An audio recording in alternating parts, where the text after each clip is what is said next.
page 120 it says, "Surely I am coming soon." What does Jesus mean by soon? All right, Brock. Well, right after Grudem says this, he references John's response to Christ in Revelation 22:20 when Christ said, "Surely I'm coming soon." John responded saying, "Amen, come Lord Jesus." This seems like it's the type of attitude that Christ wanted us to have. So he said he was coming soon, but it's not like he was lying, because Christ's timing is like different than our timing. Okay. So it seems like he said it, and it was like basically an incentive to make us like more, I guess, like more attentive, more ready for his coming. Okay. It's like to strengthen our faith. Question. Was he misleading us? No. Do you get though why? Yes. Yeah, I mean that's a fair question, right? Because because if I told you something's happening soon and it's 20 years later or 2,000 years later, what are you going to say that I'm doing? Say, yeah, I don't know about that. But then, like in this case, it's just. Why is this case different? Because it's Jesus. Okay. All right, Allison. Okay. Well, I looked up the meaning of soon, and it means like in a short time. But then I guess you could say, what is short? Yeah. And like Brock said, like God's timing is different than our time. And I have a verse, 2 Peter 3:8 says, "But do not ignore this one fact, beloved, that with the Lord 1 day is like 1,000 years, and 1,000 years like 1 day." And so, I think, like when he said soon, like I feel like in God's timing, it's like soon, and then, and I feel like with the whole like misleading thing, like I think it would almost be better for him to tell us that he's coming soon, but then like it'd be later, than for him to say, "I'm not going to come back for like a long time," and then and then like we won't be expecting it. Or it wouldn't have been good if he gave us like a specific date and was like, "I'm coming back October 31st." That's like 32nd. 38th. I'm coming back October 38th, and and if he said I'm coming back October 31st and on in 2028, then we would have been like, all right, so we would like be preparing for that date, but then like all the way living up to that point, it would be like we would just do whatever we wanted. Yeah. I feel like people would like. So he was trying to communicate, be expecting it. Yeah. Mm-hmm. Okay. Okay. And I think he says soon, so then like so that lets us know that like he did tell us, and like we knew that he was coming soon, so like we should be prepared for it. Okay. Yeah. Good. Good. All right, Madeline. Okay, so one of my favorite things about him saying soon is we don't know what that means, and we must understand that he is sovereign and he's so far above us, and we can't understand what he means by that. And I was exactly thinking about that God existing outside of time verse right when Allison said it. I thought maybe that's what that means, but I really like that, thinking that he exists outside of time, and soon for him is maybe 1,000 years. It's like a day, and soon for us is 20 minutes. Let me gum that up a little bit. Not that I completely I don't disagree with you, but I'm just trying to think about it from the other side too. So, however, when he's speaking, who is he? He knows who he's speaking to, and he knows what we're thinking. So he knows that when he says soon, we have something in our heads. So is he really communicating from what he believes to be soon? You see what I'm saying? Like if I was talking to a child, I know to talk or to speak with words that they understand. There are some instances in the Bible where Jesus intentionally says, "I do this so that you don't understand." I agree. So, and sometimes you don't talk to a child like a child because they have to understand things a certain way. Like you don't always dumb things down for them. Yeah. Because they need to understand on their own what that means. Or they just need to trust. Yes. Yeah. Okay.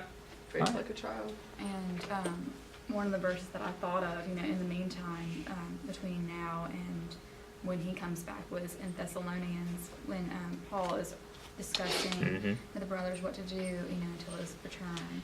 "And we urge you, brothers, admonish the idle, encourage the faint-hearted, help the weak, be patient with them all. See that no one repays anyone evil for evil, but always seek to do good to one another and to everyone. So in the meantime, continue to do what God has said and don't just live off, for yourself.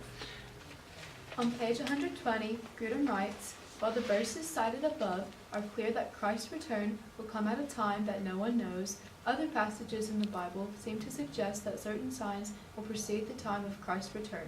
If there will be signs preceding Christ's coming, how then can Christ come unexpectedly like a thief in the night? All right, Madeline? So I think it comes down to the interpretation of the signs. I know some people take them quite literally and others take them more figuratively. Okay.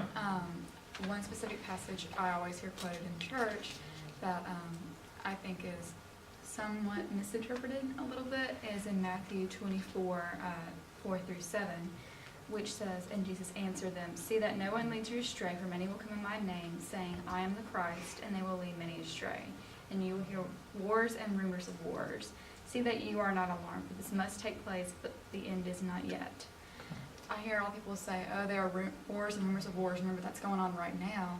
That's been going on since the beginning of time. Yeah. And, every time that happens, I always hear somebody say, oh, it's the end times. Not necessarily. Jesus said, not yet. It's always going to happen, and that's just the world you live in. So I think it always comes down to how you interpret it, all the signs. Is it a figurative war, a literal war? I think that depends on the person and how they understand what that means. So let me ask a little side question now. Why then did Jesus say there will be wars and rumors of wars? If there's always going to be wars and rumors of wars, why do you think he might have said that? Maybe a specific war he's referring to? Okay, all right. Yes, yeah, that's fine. All right, good. All right, Allison? Okay, so, the Bible, I like what Madeline said, like, they could be, like, either literal or, figurative signs. And, again, like, a verse I found about it was, like, Mark 13:22. It says, false messiahs and false prophets will arise and will perform signs and wonders in order to mislead, if that were possible, the elect. And, we hear a lot of times talking about, like, the Antichrist is going to come before Christ comes, but, like, even today, there are, like, already, like, false leaders, like that one video that we watched. Sorry. Yeah. And so, like, I think, with this verse and a lot of the other, like, verses in the Bible, like, I think some of them, have, like, already happened. Like Madeline said, there's already been, like, wars that have happened. Yeah. And so, like, even though, like, all of this has happened, like, we're still not gonna expect it. Like, it's not like something's gonna happen and then, like, Jesus will, come, like, an hour later or something. Yeah. Grudem says, and then he will reign forever and ever. Does Christ not reign now? And if so, how long? How will it be any different? All right, Brock? I think this is talking about when Christ is going to have victory over Satan. It's more like Christ is definitely reigning now, but he will reign forever and ever over Satan. And whenever he crushes Satan, because sin exists in the world right now. So whenever Christ crushes Satan, sin will cease to exist, and he will have victory and will reign forever as the highest, authority. Even though he is the highest authority, it's like people sometimes place sin as their, highest authority, and it controls their lives. Okay. But, with Christ, it would be... So he will reign more? He will reign... more. Okay. That seems like... Yeah, I get what you're saying. Mm-hmm. Okay. All right, good. All right, Ben? So I think when it says reign, in this case, it's more talking about, the acknowledgement of his kingdom. Yes. The verse that I found on this was Revelation 12:10, and I heard a loud voice in heaven saying, now the salvation and the power and the kingdom of our God and the authority of his Christ have come, for the accuser of our brothers has been thrown down, who accuses them day and night before our God. And so I think that right now sin is just controlling even all believers to some point, and once the devil is defeated, that sin will have no power over us, and only Jesus' kingdom will be reigning.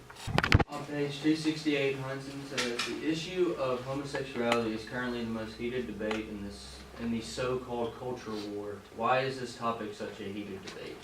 All right, Nick.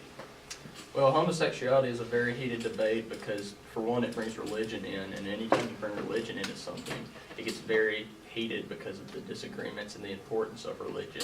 And there's so many different things in homosexuality of gays, lesbians, bisexuals, transgenders, and a lot more. So it's very heated because there's so many different angles and questions. So there's so many different variables. Yes. Okay. Different variables and different people groups, and it's kind of similar to the why civil rights was such a heated debate back in the 60s, 70s, because they want equality. So, and people just strongly disagree with homosexuality, and there's people that strongly agree with it.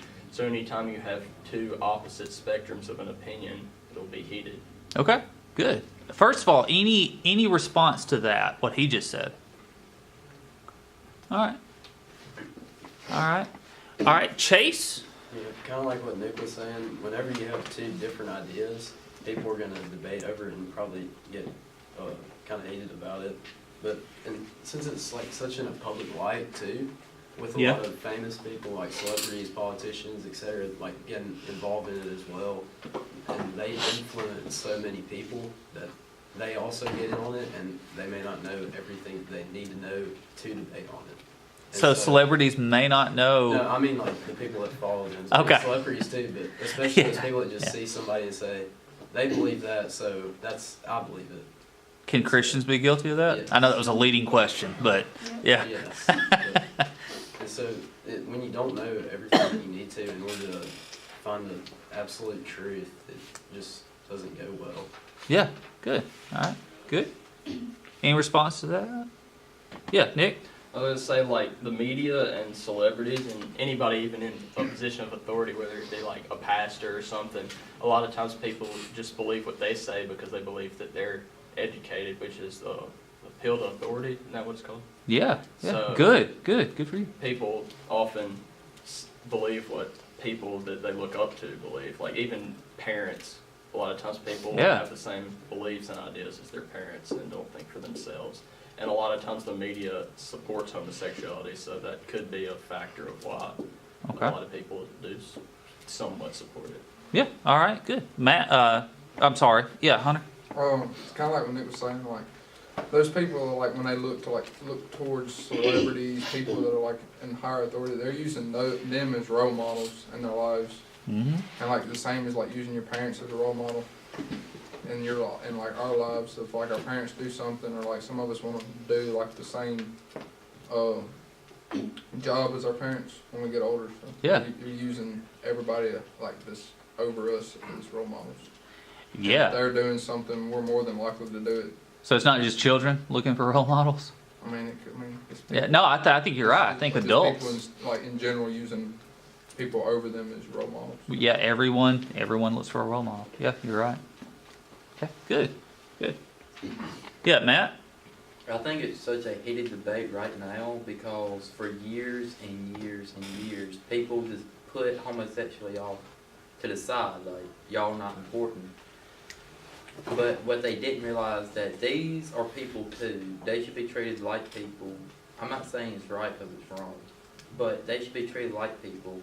And now they're angry because they've been put off to the side for so long. And now they have the wall behind them, so of course they're going to start rising. So I think that's well said. Yeah, good. Yeah, well said. All right, Rachel, do you want to? Well, like it says on page 268, it says homosexual activist groups are pressing for homosexual men and lesbians to be identified as a special class with special protections under civil rights legislation. And like what Matt said, I agree with what he had said. For like, years, this particular group, had been put off so much, and and I'm not saying what they're doing is right. I mean, it says in the Bible clearly, what they're doing in their acts is a sin. But as Christians, we should still show them love. But yet, I think a lot of Christians or churches have failed that in the fact that they've accepted what they're doing, and yet in other words it's as if they're condemning them to hell. They're saying, oh, it's okay, what you're doing is fine, but they're not showing them through love or letting them know, hey, what you're doing is not right, this is not biblical. But I think, as the church, we have failed in that sense of, yes, we should show them love, but not so much so not willing to tell them the truth. Yeah. Because, society's going to, say what it wants, whatever, and thinks what it's right, whether it could be wrong. Or, And it doesn't changes follow over and biblical over and over. terms, so. Yeah.